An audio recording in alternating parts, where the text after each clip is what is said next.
Hey guys, welcome to a Sunday night special. A lot of y'all might be watching football to the side or placing your bets now that gambling is legal in Kentucky. I did hit me a couple parlays this morning. But I've got a guy from Kentucky that is now living in a camper on Ivie Lake and guiding for some of the biggest bass in the country. Welcome, Dalton Smith. Yes, sir. Thanks for having me, fellow Kentuckian. Yeah, man. Now I root for Tennessee in football and basketball, so don't hold that against me. But you're from Central Kentucky, correct? Yeah, I lived there the past 6 years or so, and I'm from a little bit of northern Kentucky, just south of Louisville. So, Well, my father-in-law is a Louisville fan, so he maybe I can convince him to watch this stream. He's more of a crappie guy. But the reason I wanted Dalton on, one, he is a member of Team Six. He's a little bit more active on the social media than I am these days because of all these big giant bass he's catching. So, Dalton, I'm just going to ask you, what possessed you to go from middle of Kentucky, and you told me before the stream you fished Kentucky Lake before in college, and you keep up with what's going on here. Well, I think I'm just going to go to OHIV and start a guide.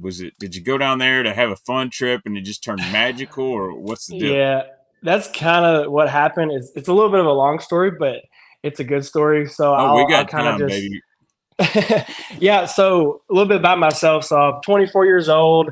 I grew up in Kentucky, like you said. I fished for Campbellsville University for 4 years on scholarship, and it's a fishing school. I lived on Green River Lake, really close to Dale Hollow, No Land. It was very central to all the lakes in Kentucky, so it was a Hmm. great place to live.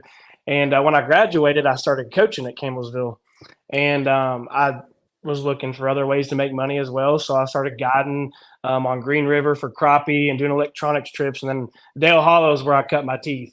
I don't know if you've ever fished Dale Hollow, but Yeah. it's probably still one of my favorite lakes I've ever fished. And I've been blessed to travel across the country in college fishing. And we have a lot of big smallmouth. My PB 6'2" came out there, a bunch of 4 to 5 pounders, 3 pounders, and they don't get fished for like in tournaments Hmm. because of the trophy slot Right. limit. So the 4 pound smallmouth are easy to come by. You just go in a holler and they're chasing alewives and people are just reeling in 4 pound smallmouth and it fights like a 10 pound largemouth bass. So I grew up doing that, and so I guess transitioning, my buddy Cole Loxton and I, we had a duck hunting trip playing in Arkansas, and it was around New Year's, so we had some time off of work and everything. And the water levels fell out of the river that we were going to Hmm. hunt with some buddies. And I was like, man, we're planning on going out of state. Like, let's just go to OHIV. I've kept up Yeah. with what's been going on down here. I have a good friend Brett Cannon who I Yeah. live in his camper right now. He's best friends with John Hunter. I'm sure you probably know of Yeah. John Hunter. Yeah. Oh, John's a And good dude. yeah, so me and John are best friends, and so me and Brett met through him, and so let's just go down there. Come on, let's. So we loaded up and literally left Bowling Green, Kentucky at 10:30 at night. I didn't tell my parents or anything. I just texted them the next day. I was like, "Hey, I'm in Texas. We're gonna fish OHIV Lake," which they're used to me traveling around fishing, so Hmm. whatever. And we fished the first day for a little bit and kind of worn out from the drive. Well, my buddy Cole caught an 11-11 the second day we fished, second or third day, catching a bunch of fish, whatever. And then the next day is when I had the unicorn. I caught two 14 pounders in one day on a 2.7 6 inch divine swim bait. And it was just, I mean, I don't know. I haven't thought about it a lot Right. recently just because it's been a while, but it was very a very godly thing for me because I mean we were supposed to go duck hunting, came down Hmm. here, caught two 14 pounders, and essentially my life changed on the way home. I called my parents, and Brett was like throwing it in my ear, like, dude, you need to move down here. Like, you're already guiding, Right. you already know how to handle clients and people Hmm. person. And I just told my parents like I'm moving to Texas. So I went home and quit my job, packed up my truck and boat, and 7 days later I was living in Texas. Dude, So that's wild. So I remember when you caught those fish because we have a mutual friend we talked about, and he sent me that photo, and he's sharing it around like, look at these Kentucky guys getting it done in Texas, and I'm like, dude, that's wild. I told him, but if there's a lake in the country and you do that, it's OH Ivy. I was there the craziest week ever that happened with Milliken and Oh, really? Casey, and I netted Brett's 14-pounder that Did week. you really? Yeah, Okay. freaked me out. I've never I seen a didn't know bass like you were that. here. I didn't know you were Yeah, here then. That's awesome. yeah. So I'm kind of familiar with the lake, but dude, that place is insane. My question to you, what makes that lake special? Obviously, it's we call it Jurassic Park because I mean, every lake in Texas, in my opinion, has a double-digit bass in it. But this place, whenever they stock the Sherlunker fry, and they've been doing it for a while, but they did it on a year when it filled up, so they had like the new lake syndrome. So we Hmm. have all these salt cedars in this lake, so these fish just had endless amounts of bait. We have a bunch everywhere you put the troll motor down in this lake. You see threadfin and gizzards on your forward-facing sonar, and there's carp, and they eat sand, white bass. They call them sandies down here, but we call them whites at Hmm. home. And it's very healthy. Other than the fluctuating water, if it would stay full, it would be like it's insane right now, but it would be so crazy if it would stay full, or we would get some rain. But Right. um, How much different is it fishing there versus like fishing at home? Fishing Dale Hollow, Kentucky Lake No Land. yeah, Obviously, the so terrain's Dale Hollow is those fish eat alewives. Like I feel like 90% of the bass only see the bank once a year when they spawn. hmm So that's how I got good at forward facing sonar, was just chasing those fish around. So this lake sets up a lot like that. A lot of times when we're trophy fish hunting, like in the winter months and pre right. spawn, you're trying to pick out a single fish, or you're chasing schools of fish. We call them wolf packs and stuff. So it sets up the same, but it's a different caliber of fish, and they act different. Like a 14-pound fish doesn't act like a 7-pound fish or a 6-pound fish in Kentucky. So there's little things that I've learned because I'm on the water every day. But there's a lot of similarities, a lot of differences. I mean, you hear all the time a bass is a bass, right? Right. But there's certain things that they do down here that they don't do back home. But it's a lot of similarities. One thing I noticed when I was there, I feel like those fish related to deep cover quite a bit. Now, Hmm. as a Kentucky Lake guy, we're all about that offshore fishing. Before Yeah, forward facing sonar and any of that. So when I'm out yeah, there and Ben's like, yeah, they're on these deep brush piles, I'm like, oh, really? Now we're talking, right, but those fish, it opened my eyes to how deep fish really are. Like right. I've been to Dell and I didn't have a great experience, and my smallmouth caught like 25 foot of water, which ain't too deep, but Hmm. I'm throwing A rigs, boats sitting in 50 and catch them in 35, 40 Right. over at Ivie. I don't, is it So still like that at times, or do you actually get a push of so shallow fish? I love to graph fish up right on side scan, like you're talking about, like Right. ledges, bars, whatever.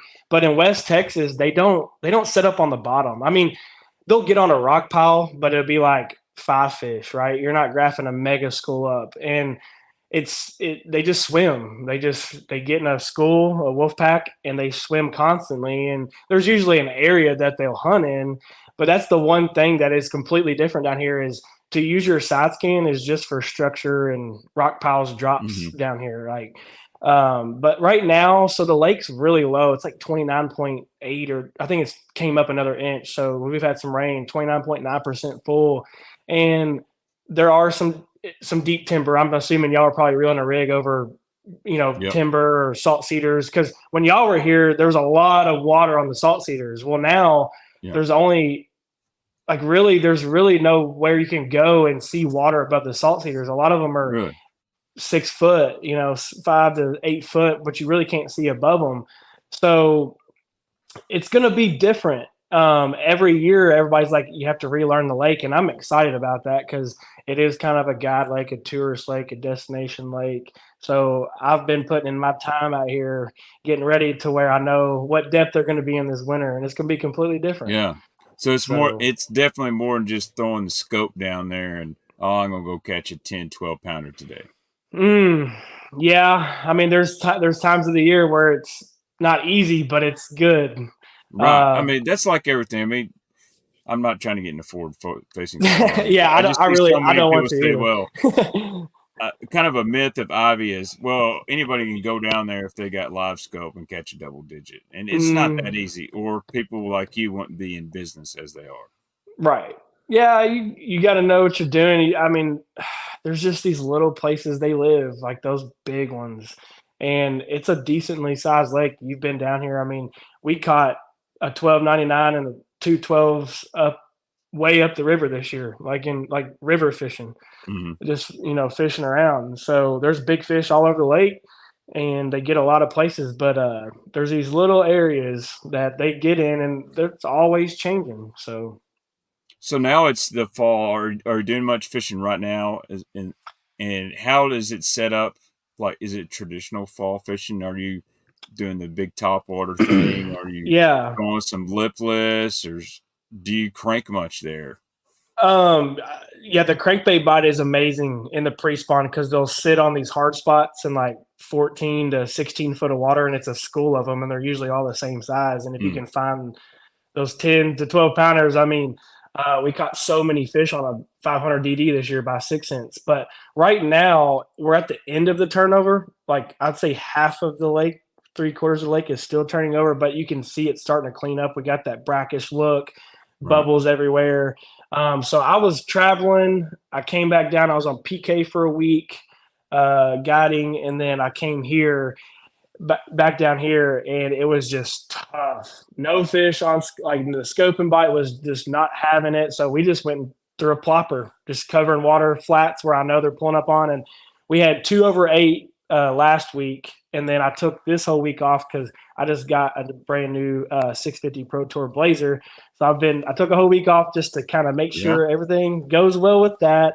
But I go to Houston Monday and Tuesday to film a 6 cents like we were talking about earlier, and then I have like 15 days straight of guiding. So, Yeah, you're like an apparel model, bait model, all and guide all at once.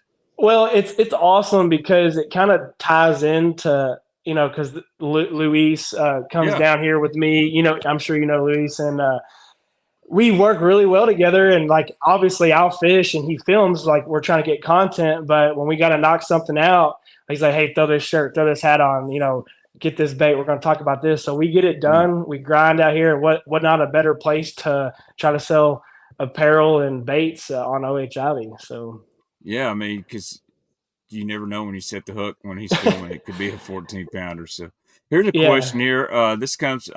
I'll pop in some questions from our viewers and everything. So if you got a question for Dalton, whether it's baits or giant bass or whatever, he wants to know what states do you got in? Is it just Texas or you got in yeah. back in Kentucky or anything? I'm solely just basically on OHIV right now. There's no need for me to leave. I live right by Elm Creek, Elm Creek RV and Campground. It's the famous OHIV place to go to. David and Monica Hmm. are amazing, and like my second parents now. It's hard for me to leave. I know like JB Thomas. There's another little lake down here that they're just whacking giants every day, and they're killing it, but it's a 2 hour drive. And I'm like, man, I'm not going to go over there when I live on Right. Ivie. But I plan to get my captain's license this year. And we have some plans on going up north because this summer was 100 plus degrees, like for a month and a half It was hot. straight. So I was only doing 2 trips a week, and it was solely based on the evening because that's when they were biting. So I would love to kick it up north. I've been up there in college on St. Lawrence or somewhere in Michigan, but right now just OHIV basically in Texas. So, Yeah, you maybe hook up with my buddy old Brent Anderson. He's been guiding quite a bit up there and so doing pretty well. yeah, I know him because he's the OG Dale Hollow hammer, and obviously he Yeah. kills it up north too. So we met a couple times. Seems like a good guy. Brent is a good guy. I was really glad to see him win a Toyota this year. Yeah, Um, let's talk about how you like to fish. I know what you're doing at Ivy, but did you grow up a sonar kid, or do you have another nah. way? Did you grow up just beating the bank? So have you ever heard of Taylorsville Lake? Yeah, Taylorsville. Sure do. I know a guy Okay, named Steve Smith. You know Steve Smith? He fishes I Taylorsville do. quite a bit. Do you know Buckingham then? Yeah, sure Okay, do. so me and Buckingham are really close. Him and my dad and Buckingham they grew up together, working together as well. So me and Buck have fished a lot together. Yeah. But so Taylorsville I grew up 20 minutes from there. My dad had a 18-foot bass tracker with literally one old hummingbird that shows like an animated fish, like Yeah, you like you know, put it in a swimming pool and it's going to show you that yeah, school's there. Yeah, I yeah. got you. You put like a rubber duck down there and it shows a bass. But anyways, that's how I grew up river ratting or whatever you want to call it. Like that's how I grew up. I grew up looking at a topo map and going to Nolan and dragging a big worm and plugging, out deep. And that was my first experience out deep. I wasn't graphing up schools. Hmm. But when I got to college, like I started competing and I started doing well. And I was like, everything that came out, like if you weren't side skating on TVA when it's May, then you're getting your teeth kicked in. So I, Yep. I took everything in and I tried to excel in everything just to win. And when forward facing came out, I was a sophomore in college. And I think I got it on I was running it on like my partner's boats in sophomore, but it got on my boat my junior year. And I just knew that like certain times of year I was going to, if I didn't know how to use it the best of my ability, I was going to lose. So I just got really good with it. And I love watching them eat my bait on scope. But Yeah, it's pretty addicting. I grew up learning why bass does what it does and Exactly. paying attention to color and like how to find fish without electronics. So now it's like I think I should go there. Well, you can drop the trail motor, and if they're there, they're there. If they're not, they're not. If they're going to eat, what you can. Just it's helped out so much. So Yeah, absolutely. I still do think like your natural instinct of where to go before you drop that trolling motor. You yes, know, sir. uh, Kentucky Lake, Giant Lake, for example. Mm-hmm. You come here with no knowledge, thinking, "Man, I'm just going to drop the scope to show me fish." There's a lot of water that you're not going to see nothing. But I see a lot of Asian carp too. yeah, actually, you'd be surprised how few are showing up these days on Well, Kentucky. It's good, pretty amazing. You need to good. get out here come this early spring. Uh, Yeah, you I'm talked about. really Go thinking ahead. about trying to go catch a big smallmouth up there, and I'm going to call you. So Sure, yeah, yeah. Hit me up or Darius in chat. He's always man. That dude's catch him. He's a big Louisville fan. He even got a red and white skeeter. But yeah, you talked about no land. I see some guys in chat kind of get fired up. What were some of your baits there you liked fishing on golly, no man. land? This is the Baitman channel, so we got to talk about baits a little bit. Did you So have a favorite bait there? yeah, so my grandparents live on Nolan. They retired. They had a houseboat, but then when they retired, they lived down there. So that's like Nolan. I used to call it my home lake, even though I was an Hmm. hour and a half from it. And what? So my partner and I got second in the Natty on Pickwick, and we were. It was May. We were graphing them up, and I knew they did it on Nolan, but I had never like went and graphed a school there. So I went for like a week, and man, you talking about having 100 fish days on a plug or a spoon or any type of ledge bait like scrounge or hair. I mean, they eat Hmm. it there. My best days have been on a hair jig there, and some of my friends are going Really? to kill me for saying that. But yeah. That's all right. You got a Is it a hand? Is it a homemade hand jig or a hair jig, or No, is it so something you can buy? yeah, the shuttlecock by True Bass. That's my Yeah. favorite hair. Which we have some prototype hairs coming out for 6 cents that I've Oh, really? laying on my front deck right now, and we've caught some big ones on it. Yeah, they So might not want you showing that tonight, but I have heard through the grapevine they are coming. So yeah, but I've that heard was the something like OG. there's That was the 60 OG new one. baits coming. Yeah. I've never been on no land. I've been on green. I won't say it's terrible, and I won't say it's my favorite, but if I just needed a lake to go fish, it's not bad at all. I like Green River. I think Green River Lake's the best lake in the state of Kentucky as far as weight that it takes to win a tournament from January to January. Like in August, we were like lake records, like 3 fish lake records. Like my buddy had the lake record last year, and we should have had it too. But it's uh, I lived 2 minutes from the boat ramp on Green River for like 5 years, 6 years, and it has giant smallmouth too. Hmm. So it's healthy. Very a lot of 5 pound fish in that lake. All right, we're gonna get erratic now. We got some uh, questions flying in. This one is from Bob's. Actually, first one we'll go with Basson from with Big Malone. He says, "Fan of the drop shot or nah? Oh yeah, pink worm mafia all the way. Pink I worm, think I caught 3 DDs on a pink worm out here this year. dude. That's sweet.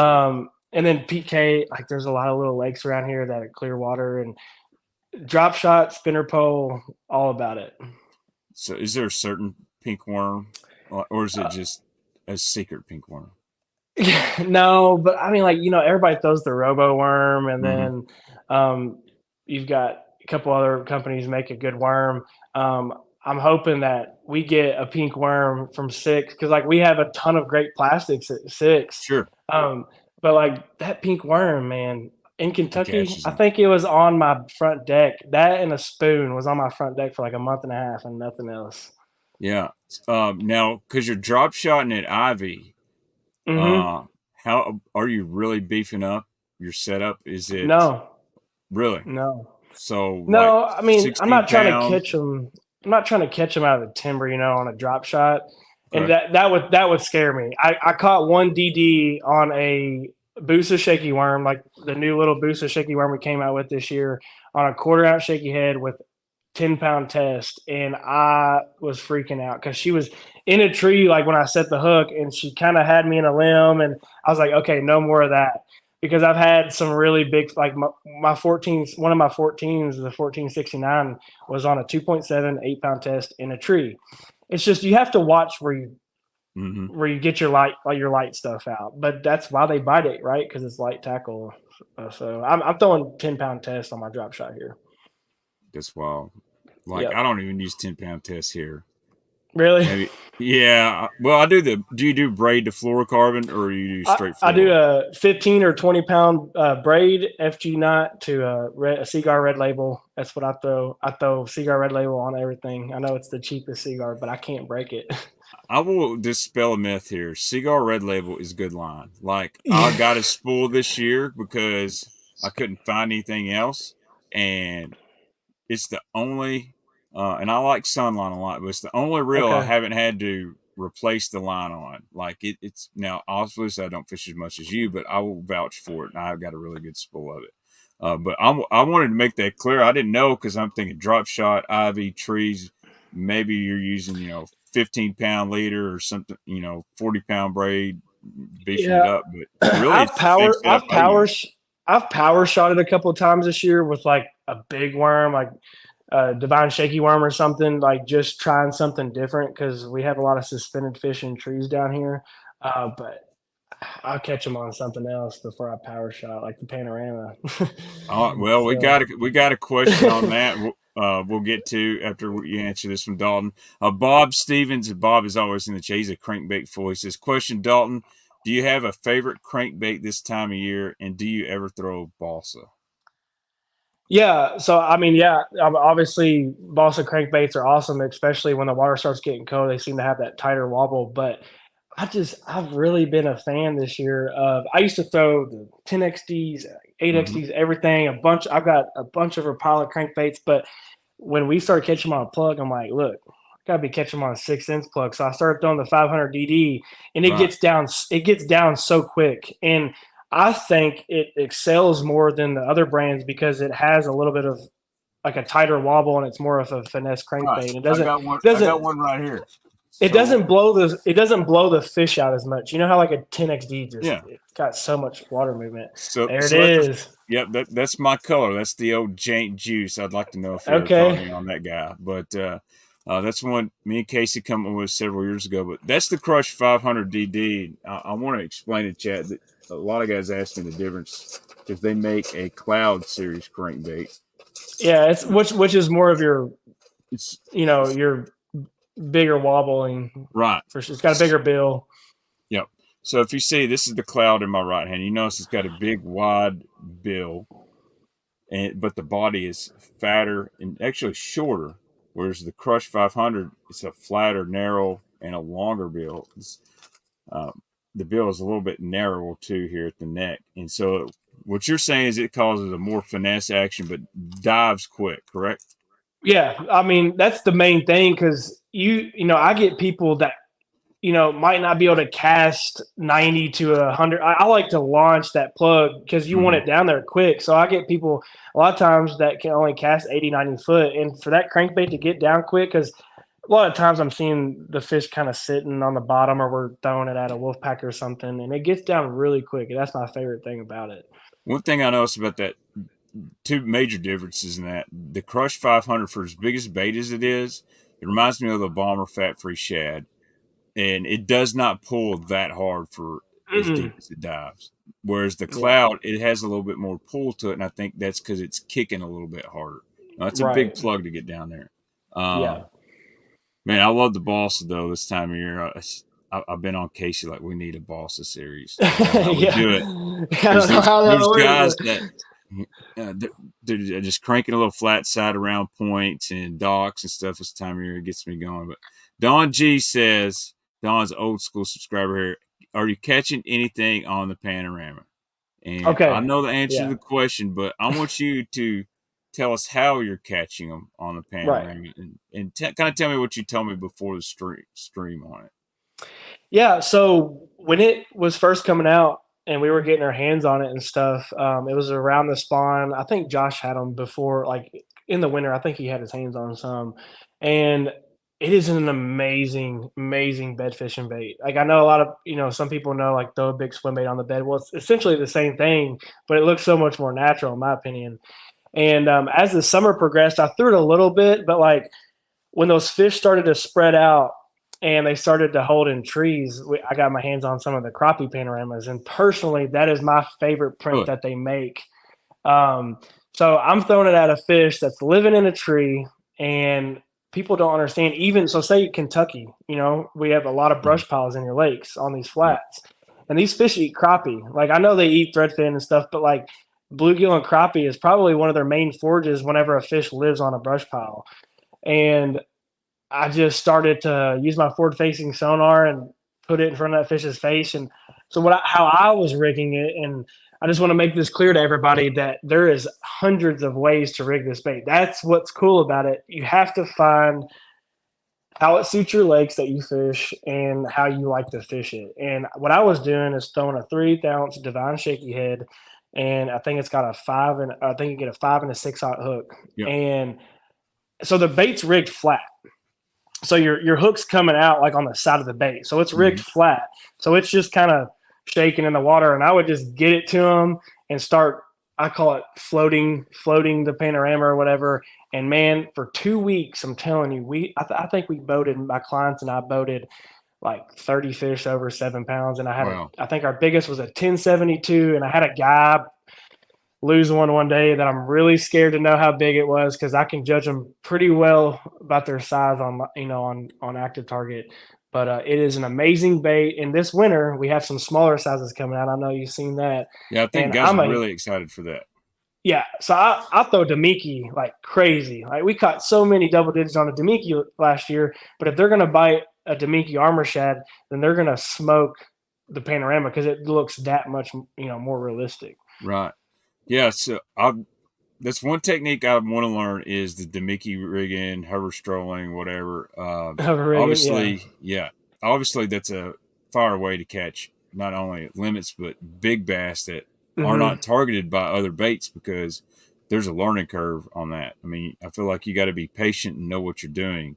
Um, but that's when you talked about the panorama. So many guys ask, "Hey, Baitman, how do you rig it? What's the best way?" And I've only played with it a little bit. I put it on a scrounger. It looked pretty good. I put it on the Oh back of yeah. a bladed jig. I had to get my cadence down right. There's a certain cakes you go too fast and it almost makes the Will catch water too yeah it much. it catch the water too much. If you get that right, you find that right retrieve. It's man, it looks awesome. But I'm kind of like you. You talk about shaky head and brush pile. I love brush pile fishing. I'm thinking free rig or something like you're going to try to Yeah. coax those guys into biting. I think a lot of guys are gonna catch them flipping with it too, like Yeah, flipping wood with it, and then like your TVA guys like reeling a swing head, like putting on a swing head and just reeling it on the bottom like a finesse crankbait application. I think that's gonna be awesome. it's wild though. You talk about the crappie color because that's the only color I didn't get. Like me, I've just Yeah. never had good luck on crappie color baits. Like I'm just like I want a shad, but Yeah, I it get it. makes That's how sense. I was before too. It's just it looks so much like a little crappie. It's insane. Like it's like a 3D print on there. Hmm. And I mean, just my thinking is like a itty bitty like 5 inch crappies falling by this fish's face, and they ate it up this year. It's All right, crazy. here's a question from a channel member, Critical Gravy, one of my favorite names here. Question, Dalton: what is your relationship with 6 cents, and do you have enough pull to get an orange 6 cents hat?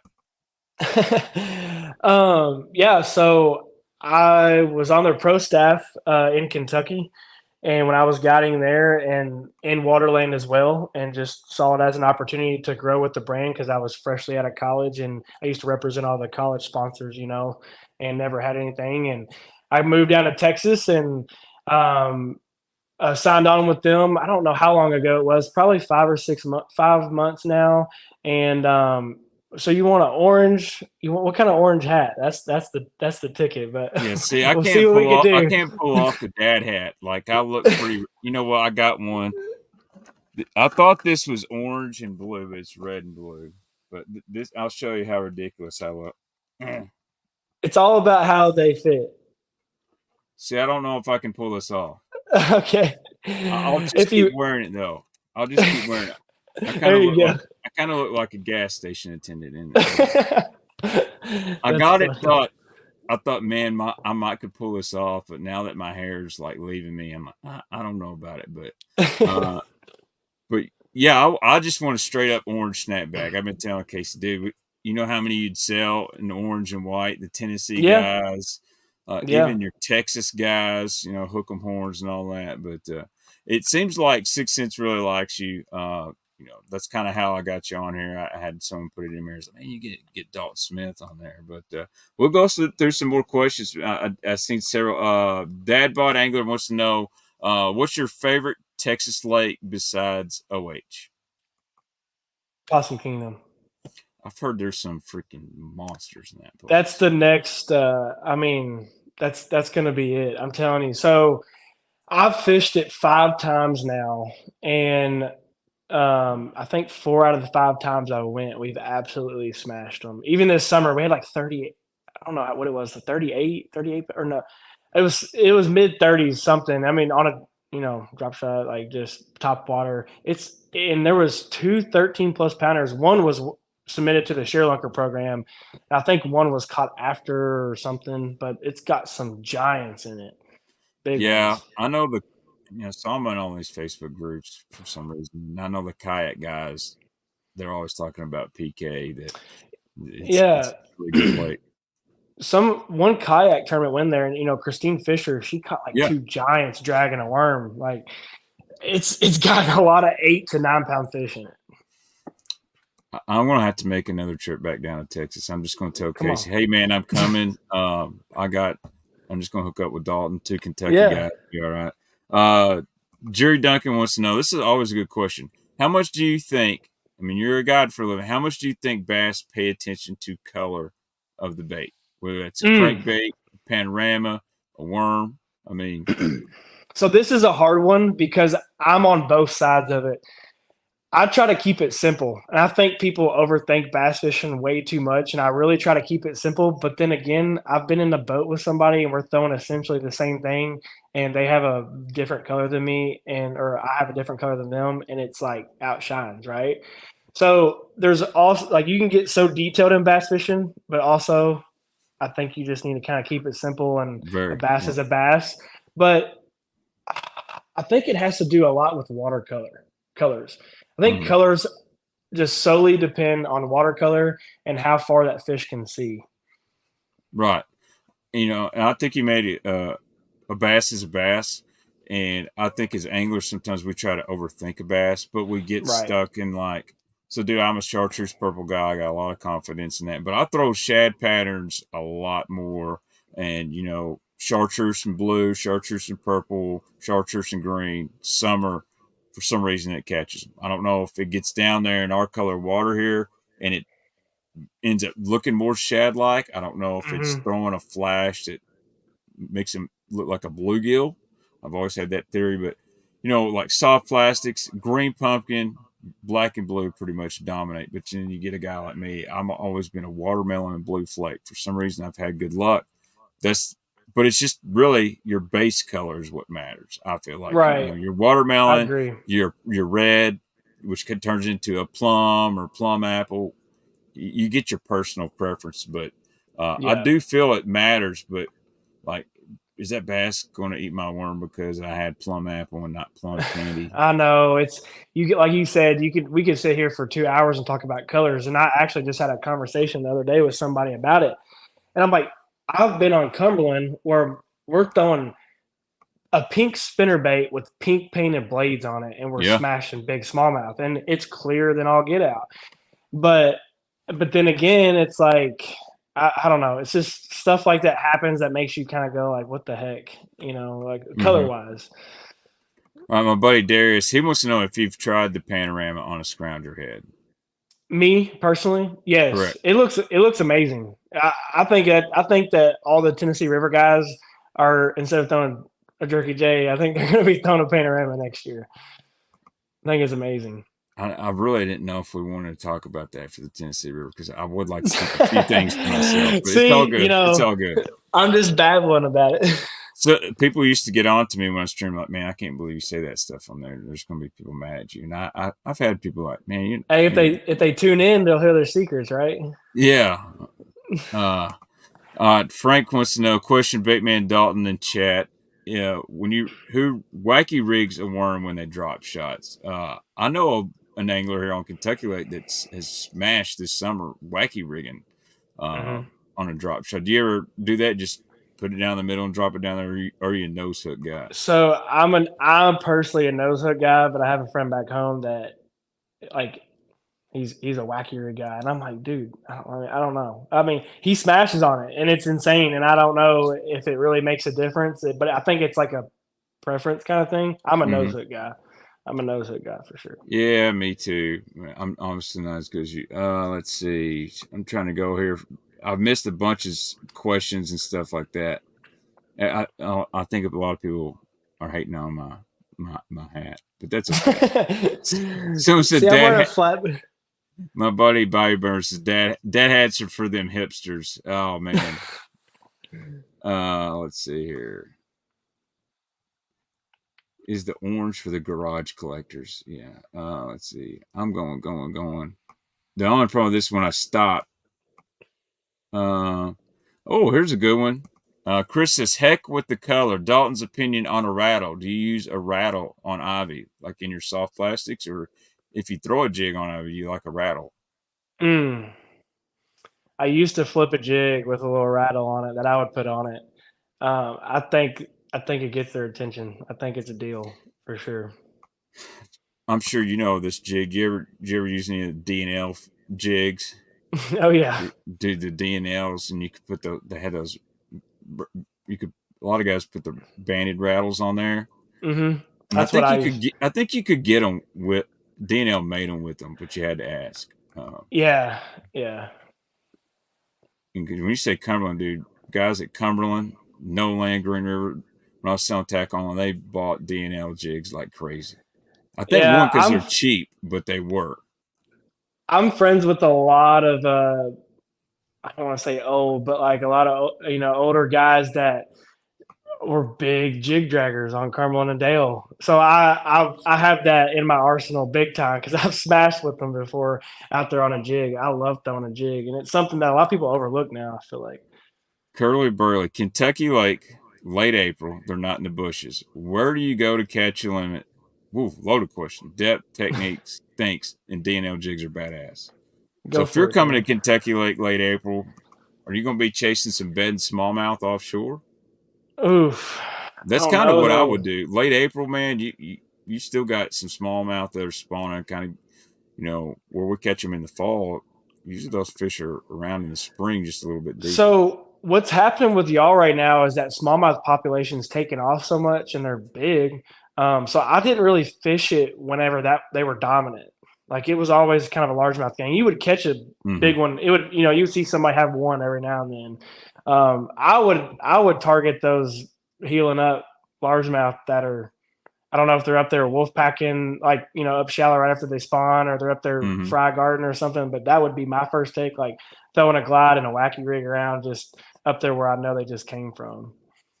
Speaking of glides, what's this is a me question. Have you kind of got into the big swim bait game, and are you Hmm. throwing glide baits? And you got to talk about it. I don't even know if you Yeah. got one on. You got to talk about the new Hangover from 6 Cents. I know it's coming Oh soon, yeah.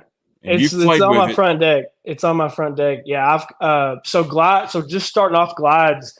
Back in Kentucky, nobody throws a glide. I mean, there's a couple people that tinker in it. Obviously down there where you are, but like back home, nobody did. So that was something that we kept in the rod box. We never brought it out. But the 6 inch draw was a staple for me Yeah, back home, and I would utilize my forward facing sonar. But I like catching them just throwing it in the pre-spawn around the banks and stuff. But the draw is a very not expensive glide bait if you want to get started out with it.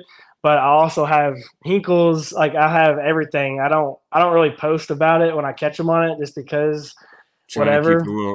a few things to yourself. I Yeah. got So you. a Bigs glide. I don't know if you have any of them, Yeah, but man. I actually got one right here. This is the smaller version. is that the Denali? Yeah. Yeah, so the Denali, and then he poured me some this year with a little bit more weight to it. I've been throwing the 9 inch, and I've caught some good ones on it. Yeah, he sent me that one, and he sent me one that's a little bit smaller than that Denali, but he said it's faster sinking, like to get down there. And I He poured weight. He poured lead in the belly. I bet. Yeah, so Yeah. the looks on them things are really good. I've swam them all; they swim Hmm. good. That one I just showed you is a extra slow sink, which I was just thinking the other day when I was on Kentucky because they're crushing topwater, and I was having some followers. I was like, man, I wish I had that bigs because Hmm. it's not going to sink more than a foot or 2 foot down, and I could watch that Keep it thing. high. And talk to us about the hangover. I'm going to bust my buddy Zach Kennard's balls a little bit. I have never got one, Zach. I think you might have been forgetting about me a little bit, but he knows I work all the time. He's like, man, I better get this in somebody's hands that is around some big bass. So tell us Yeah. about the hangover. So I have the fast sink. I have two fast sinks right now. I've never thrown the slow and the medium yet, but whenever I got my hands on it, I told him, I was like, I want the fast sink. I'm catching them in 30 foot of water. I want to get it down there. And the first time I ever threw it, I had two clients with me, and they're 6 cents guys, like love it. So I'll bring some baits out, and they're like, "Oh my goodness!" And they're like, "Dude, like I don't fish when I got it. I really don't. I Right. hardly ever do." But they were like, "We smashed them that day." And they're like, "Dude, throw that hangover out there," because there was a big school, and I caught it. It was like an 820 on it, my first fish on it, and throughout the summertime, I didn't really throw it a whole lot, but I've been throwing it the past week because they're starting to kind of like get in. It's that time of year again. I feel Hmm. like starting to really key in on those gizzards. I think we had three over six on it last week, but it swims great. It stays true. I just like it because that fasting, man, it sinks like a rock. But then whenever you start to reel it, it really sets up good. And I mean, you can fish it slow, like even the Right. fast sink one. And that's a big thing for me because I don't want that bait rising a whole lot. I want to keep it down there in their face. So. So that was always the issue. I like the old Osprey tournament talent, and a lot of line throughs. It's hard to get them to stay on the bottom. As you Hmm. start retrieving, they slowly start to rise up. And then with the Right. slow sink, if you're wanting to get it over a brush pile, unless your brush pile is way up here, it's like, man, it's taking a while to get down there. And I Hmm. think what forward facing has shown me, like I'm a spinnerbait guy, it takes a while to get one down there, but it's unreal how quick a spinnerbait rises off the bottom. Yeah. And you'll learn that that old 3/4 ounce really ain't slow rolling on the bottom. It's usually 6, 7 foot up. And Yeah. so you'll learn to change your blades to counter that, change your trailers, especially on spinnerbait, to get that That bait hugging drag. on the bottom. Yeah. So Yeah. the unique thing I saw from the hangover, and I wish I had a picture here, is you can have it, correct me if I'm wrong, you can run it line through on the bottom or the top. Right. Yeah. So the one that I have, and I don't know if they've changed it since, because it's a prototype bait, but the one that I have, you can line through it on the top, and then you also put a swivel and a hook on the belly of it, like fishing it like just a harness swim bait. Right. So which do you prefer? I'm a line through guy, man, for sure. I don't know why you wouldn't, especially if you're on wood, because sometimes you get lucky in that belly, you just kind of go over that limb and your hook's on top. And then two, obviously, I love it that your bait slides up and you've only got a treble hook, in the fish's mouth. So Now, the chatted know, Dalton told me this before stream. He was a big fan of the Babe. Hmm. Yeah. So that bait's really unique. There's not many swim baits other than the original XPS swimmer that have that same head motion and the tail. So Is that tail just it doesn't really kick hard. It just flicks. right. It's like a little rudder back there, but you get that death wobble when that head Yeah. starts going back and forth. And I mean that's a frustrating bait to fish. I'll be honest, because if you don't hit the retrieve right, you're gonna It'll. like this thing sucks. Yeah. But dude, when you get it right, like if there's a bass around, he comes and looks at it. A lot of Uh, times when we were fishing it, I was fishing it, I could see it because we were fishing in clear water.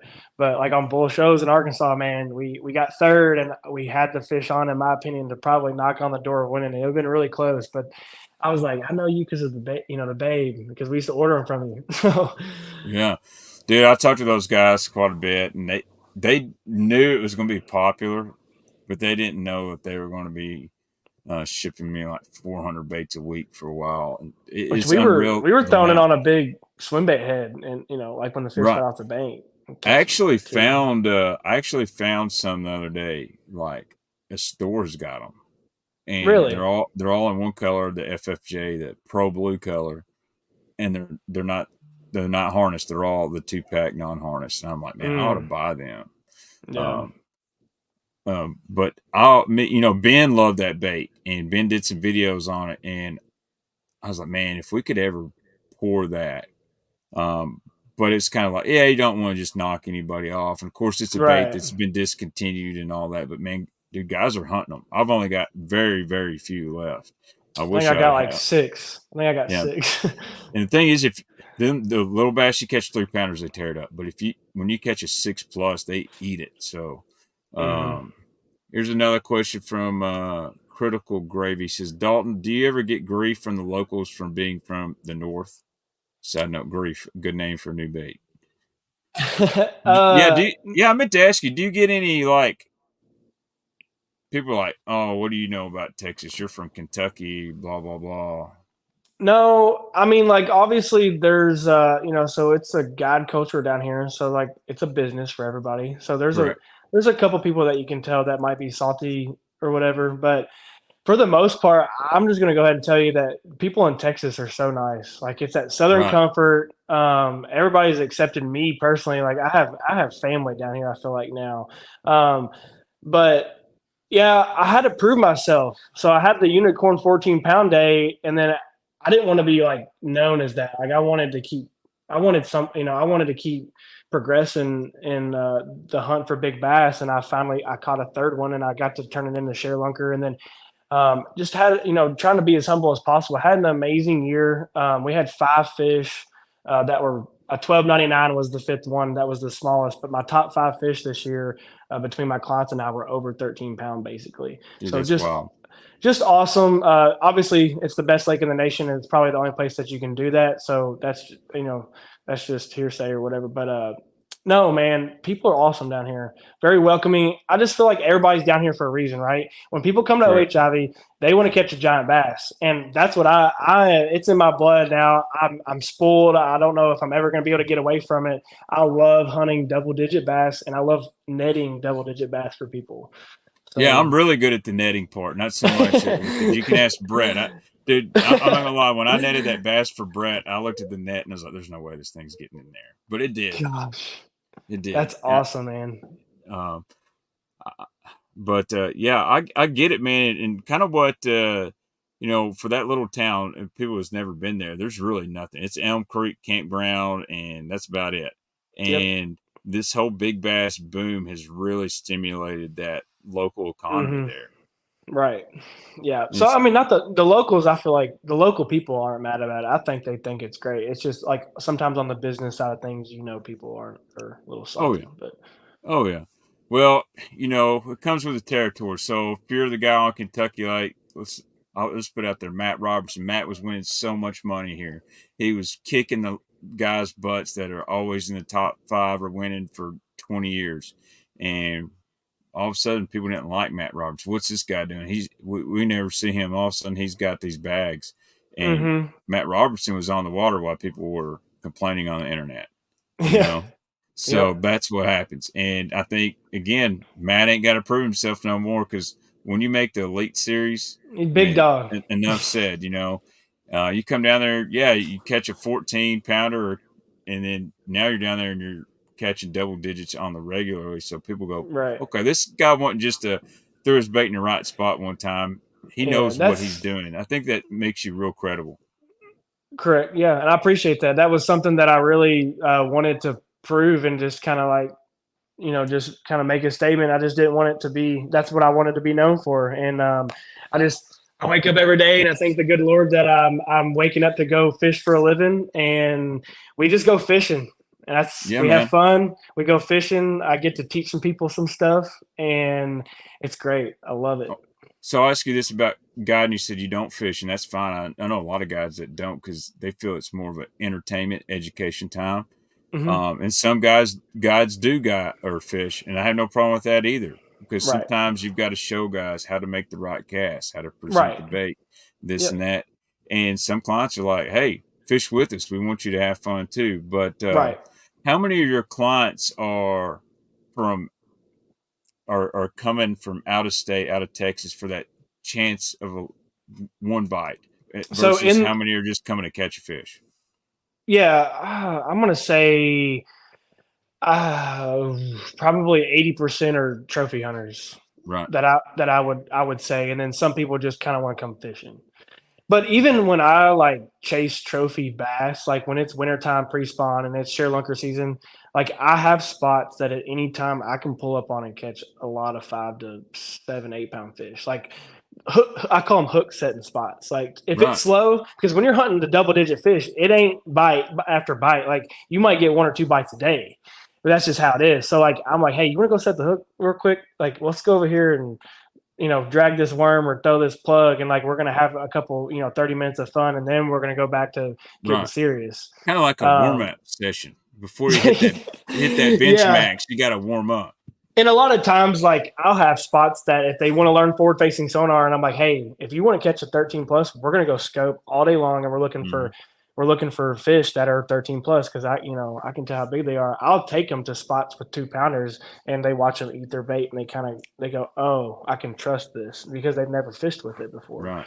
But you have to cater to everybody, man. I have a lot of elder couples that just want to come out here and have fun and set the hook. I try to cater to everybody, right? But I love it when I get somebody serious in my boat and they're like, "Hey, let's go catch a giant today. I don't care about Just one setting the bite. hook." And I'm Just like, one. "Let's go, let's get Yeah. it." I love hunting big fish like that. Here's a good question from Bob. Is it worth it to book a trip to Ivie or try getting a private place like Camelot Bell? He says he feels Mm. like Ivie is constantly overcrowded. That is a problem with the falling water levels. Is the lake is obviously getting smaller, but this share lunker season this year, there's not going to be a better place in the country to catch a 10 plus pound fish or a 13 pound plus fish. The thing with like so Camelot Bell's in Mexico, correct? Correct me if I'm wrong. It's somewhere. It's almost in Mexico. The guy that started the Tecomate Seed Company owns Camelot Bell. It's a private Oh, deal. Camelot Bell. Oh, that might be towards PK, I think. Yeah, it's a private deal. I mean, it's got Oh, giant okay. fish. I know, like Kelly Jordan's fish Oh, no, no, there. no. Okay, I I know think, what he's talking about now. yeah. Yeah, He's but basically but hold saying, up. is it better to try Ivy or try to go to book a private lake? I think it's your personal preference because, like, I would feel better about catching a double digit fish in a public lake than I would like paying for it. But it's like a high fence ranch thing, right? So, like, Yeah. I have best friends that they got on ranches, and I'm like, dude, those are giant deer. That's awesome. But people love to do that, right? So if it's your Hmm. deal and you want to go fish a private lake, go fish a private lake. But what's cool about Ivy is, yeah, it's crowded because it's a public lake. Correct. Yeah, I mean, I fish a lake here. I call it Lake X. And I film a lot of TV shows out there with Mark Menendez, but I call it the training and proving ground because I get a new bait. Okay. I go take it out there because if they ain't going to eat it there, Yeah. they ain't going to eat it. But I've seen Mark it's post about also that. it's also really tough there at times. Like no joke, like I fished all day with Mark and not got a bite for just couldn't get TV show, nothing. It's really does not like cold fronts at all. But and I used to film hunting shows for a living. Not gonna lie, I Mm-hmm. won't mention the names, but I've filmed in a high fence a few times, Mm-hmm. and I've got mixed feelings on that. I know my mixed feelings are the opposite of what some people are like. I think there's a difference between hunting in a fence like Texas. It's not like you're hunting in 20 acres, dude. They fence thousands of acres, Yeah, miles of square 3,000 feet. acres. Yeah. Yeah, dude. So two of the places I hunted, one was 2,500 acres, one was 1,200 acres. That's one of them was a square mile. That's a lot of range for a deer to cover. And Mm-hmm. one of them I filmed in 6 days and never saw but one doe. So Wow. it's not like they all just you enter in and hey, the deer are coming, get ready. It's totally different. But um, I'm interested to see what happens at Ivie this late fall, early winter, late It's we're winter gonna have because we're gonna have a good winter. I truly believe that we're still gonna have a really good winter. It's just if it doesn't catch any rain after this year, that's where you're gonna start. It's just Clay in gonna get chat start getting small. Clay in chat says La Perla Ranch is the one near Mexico, and then Oh, Camelot okay. Dells in East Texas. Okay, gotcha. I'm kind of like this though. If I lived in at Ivy, I don't know if I'd even dare go to a private lake with the amount of Nah. size fish. And like I said, Possum Kingdom. There's some other small lakes around there. There's some power plant lakes that are really good. Oh yeah. I'm not going to name a few of them because Dan might kill me, and I know some other guys I that probably said probably don't one want to earlier. I mention them. shouldn't have, but it's already out there. So. Maybe we can bleep it out. Bob says I want to book a trip at X with Baitman. Man, I wish I could do that. Everybody asks me, and I'm trying to stay off of it just because don't want to blow it up because I Yeah. get so many DMs. But any we got a new bait, and I don't since it is the bait show, we got to talk about some baits. And so Yeah. this is one. This is the new Judge. I don't know if I've even shown this on the Mm-hmm. channel. Swimming worm. So it's really funny when I was talking to Casey on the phone, and I said, "Man, one spot," because he always asks me, "What do we need? This or that?" And everyone's always asking. I said, "Man, the one place you're missing in the plastics is a swimming worm." I said, "I got this idea." I said, "Why don't you take the flush?" Because I love how it has that little top fin right there to kind The of dorsal. protect your Texas rig, Yep. keep it really weedless. Take that flush body, put some ribs on it, and do a tail to swim. And he said, check your text like 5 minutes later. And he sent me a photo of this. He's like, you got to be kidding me. But Really? have you fished the new Judge? And are you just basic Texas rigging, swimming on the bottom, or do you got any other tricks with it? So yeah, Luis brought some down this summer when I was on a really, really good bite, and I was catching them on a worm, and I was like, if I'm catching them on a worm, then they were suspended fish, like Right. holding on structure. So I first rigged it on a divine shaky head on a quarter ounce, like as light as I could get it when the Mm-hmm. wind wasn't blowing. So on that bait, from the dorsal fin to the nose of it, it starts to kind of condense back down. So there's not a whole lot of plastic because when you're setting the hook, you want to make sure about the plastic, right? And Mm-hmm. Yeah. I landed a 9 and a 7 and something, and then Sorry, my like little this. girl is interrupting. Go No, ahead. you're fine. You're fine. It's a great bait. I caught some great fish on it, and then I took it out night fishing, and I caught a 1275. Ooh. So I was very happy. I texted everybody. I was like, I probably got the biggest fish on the Judge so far, and I was like, it Yeah, should have been a 50, should have been I'm a not gonna beat 15 that. pound. I'm not gonna beat that. But dude, I love me some night fishing. That's do you do much of that at Ivy fishing at night, or do you Man, go I other used to lakes to night night I used to fish? night fish in Kentucky like all the time, like 2 nights a week during the summertime. But I went 4 times this year. It's really hard when you're on the lake all day and then like, oh, I Mm-hmm. want to go back out. But I went 4 times. 3 times I didn't catch them, and then one time I caught almost a 13. But nobody really night fishes out here. I'll say that, and Really? I think it's probably good if you could dial it in. Yeah. You know, I'd have me a big old 3/4 ounce short or maybe even 1 ounce short arm spinnerbait. That's the Dude, I love night fishing, and I always Hmm. targeted smallmouth really before it got like it is now. Um, might as well ask you, what was your go-to night fishing setup back home, back in Kentucky? What were you? Were you a spinnerbait guy, or were you Oh, throwing the old black oh, and blue oh, power worm? Or a black and chartreuse war eagle spinnerbait and an oversized structure bug or a big worm. really interesting? Yeah, yeah. I've always done good on a big old June bug creature bait. Like, there's two ways I like to fish at night. It's a spinner bait, gravel bars, points, stumps at night. Hmm. And if they're not doing that, that's kind of when I'll roll into laydowns, boat ramps, stuff like that, lighted docks with that Boat brush ramps are hog. gas at night for some Dude, boat reason. ramps are awesome. I don't know Dude, if they're it's because there's usually a light around and like it might hold a little bit more bait, but we used to catch so many big ones like on little reservoirs in Kentucky just dragging a boat ramp at night. yeah. I'll give you. I mean, I'll tell you straight up. Right now, if you're fishing the Tennessee River, Kentucky Lake, go to a boat ramp, throw a top water, or throw a Ned rig at the end of it. You're going to get a bite. Like, I Oh, think it's because spilling some beans. it's a change in the bank structure, and you might have be gravel or mud or whatever, and all of a sudden you got this big hard spot that's got edges to it. And if those Hmm. ramps are used a lot, especially when people power load, there's holes in there, and the Right. bait gets sucked in there. So interesting. Anything else that's coming from Sixth Sense you can talk about that I Yeah. do or don't know about that's coming down the pipe that you've tested out? So the 6 inch whale, so it's kind of public now. I think as of like last week or 2 weeks Yeah, ago. I'm really pumped up. Um, So that 6 inch, when I saw the underwater video, I'm assuming Lewis shot that. I said, dude, that is the babe. Like, it had mm, that action. I'm like, so I love the whale. I throw it all the time. Like, I caught a right. ton of fish on it.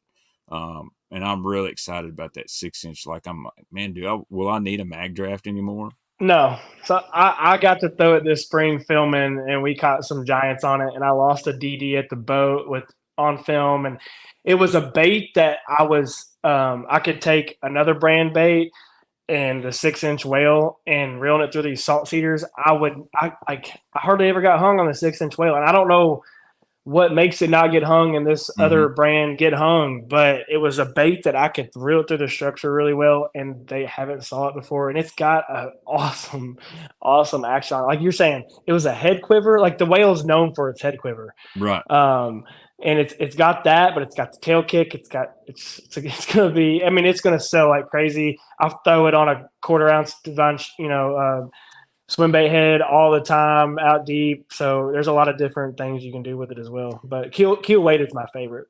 Yeah. I use those old school weedless heads on the well. Here, I got one right here, and this joker is freaking beat up. That's my favorite color. Mm-hmm. That Ice, ghost maybe. ice, man, and it just gets. This one's seen a lot of fish, but like I love putting it on a beast hook, go over brush piles, or in the fall belly weighted and fishing like where you throw a spinnerbait on the flats around laydowns, stuff like that. They like the thing, but again, out deep, I put it on a half ounce head. First time I ever threw it was at Ivie, and Mm. I only had like one color, and I brought the wrong color. And I put it on a half ounce head, and I'm with Casey, and I'm just creeping it, and they're catching them on an A rig, and I'm like, I want to do something different. Casey's like, yeah, please catch one on that. That'd be awesome. And it goes, Foom, Mm. and double me over. I said, dude, this is a good one, and I could feel it, head shaking, and I'm fighting it, and it was going to come up and it just come off. I'm like, dude, Oh. and Casey's like, well, just pick up an A rig. Then we went to whacking them. But I knew there's something about that bait when you rig a bait up, whether it's a worm or swim bait, spinner bait. Everybody does it. You throw it beside your boat and you put a figure eight on there. And, well, how's this look? That bait, as soon as I did that in the water, I said that whale's going to catch them. And there's a Mm. lot of people that love that bait. So The I fish think that catching six bait. inch is going to be a big deal. So dude, we've been on here for like an hour. And Yes, sir. how do people get a hold of you if they want to book a trip of a lifetime to catch a share lunker, like on your nice jacket there? If they want to come try to catch a share lunker, or if they just want to come fishing with you and catch some numbers and have a good time, how do we get a hold of you? Yeah, so my website is dsmithfishing.com. That's my business name. And then dsmithfishing on Instagram, Dalton Smith on Facebook, and I'll go ahead and just throw my number out there. Oh, Five don't do that. zero. Don't do that. We, Uh. you can text me your number and I'll type it in on there. The only I reason I got said you. don't do that is my buddy Jake Lawrence did that about 2 years ago, Oh. and he said, "Dude, my phone did not stop ringing for like 4 or 5 days." Okay. He See, I'm said, used to just throwing it out there to everybody because, "Yeah, yeah." He said, "Not but that I didn't talk to him." He said, "But 70% of the guys just want to ask me questions about baits." And okay, yeah, but so, no. So Facebook and Instagram, I'll get back to you ASAP. yeah, yeah, and you know what? You can contact him on social media, and if he'll probably give you his number. I just didn't want to put it out No, I to the get it. worldwide. I don't I need get more it. people calling my friends and saying, "Hey, man, would you like an extended car warranty?" Yeah, This guy's yeah, I trying to get it. book trips, and who knows who got your number. So, but Hmm. Dalton, it's kind of been cool getting to know you a little bit on the stream. I think several guys probably want to see you back. I really fell off the YouTube wagon. I'm trying to get back going again and Hmm. streaming, and I work swing shift, and I'm really tired. But I'm off Right. tomorrow. But I really appreciate you coming on here. I feel like I got to know you a little bit better. I'm excited. Hopefully, I can get down there to Texas this spring or late winter. Maybe we can put a DD in the boat together. I mean, I'll net Yeah. one for you, no problem. Just holler at me. No, it was good. Good getting to know you. We have a lot of mutual friends that I didn't know. Oh yeah, So I appreciate you having me on here and let me tell a little bit of my story and plug in my business. And I live on Jurassic Park, Lake Ivie. Come to Elm Creek and stay. See David and Monica. They just redid everything. My share lunker's hanging up in there. It's an awesome little place to come and visit. It's out in the middle of nowhere. It's a little slice of heaven. So. well, dude, I know they got good breakfast at that campground. Trust me, I ate I eat there breakfast twice there. a day. It's so good, it's so good. It is. All right, but guys, I appreciate it. Anytime you're on the Six Sense website and you want to make a purchase, and you'll probably be wanting to get some of the new Judge. I think this is dropping in January. The Hangover will be out. I'm hearing really soon, maybe within the next 10 days. Hmm. Use that discount code Baitman and get 10% off. If Dalton's got one, use his too. Put them together, make 3 different orders. I don't care. Um, but and Tackle Warehouse is having a sale right now on creature baits, 20% off. Use my Tackle Warehouse link in the description. Help support the channel.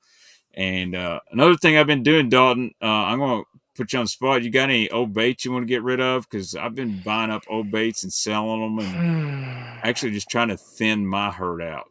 Is there any old baits you're looking for? Are you a repo Ooh. man looking for vixens? Any old Rapalas? Mm. No, man, I really don't. And I'm bad about like packing my boat as to the brim on everything and like keeping Right. everything. I just haven't got to the point in life where I've been getting rid of stuff because I see it. I'm like, I'm gonna keep that for maybe, Well, that's the one day. problem. I've hoarded so much that I can't even walk around this room I've got built. So I have to move stuff That's off, and funny. I want to buy one bait. I see it on Marketplace in a box of 50, and I'll end up buying the whole box to get one bait. So now I'm I just all appreciate stuck you with. asking for sure. Oh yeah, But no, I'm good. I always got to shoot my shot. You never know. You could say, yeah, I got a bunch of old balsa baits, and then I'm like, oh yeah. So, Yeah. but dude, it's 8 o'clock at night. I'm ready to go wind down watching football. Yes, You sir. holler at me anytime, especially if you're coming back to Kentucky. I know you're going to go my way on 24. You just swing that sucker by, pick me up, and we'll Yep. go chase some smallmouth. So, Heck yeah, thank you man. guys, everybody in the stream. Make sure you hit the like, leave a comment after the stream, and we're going to get out here. Thank you, Dalton. Yes, sir. Thanks, kid.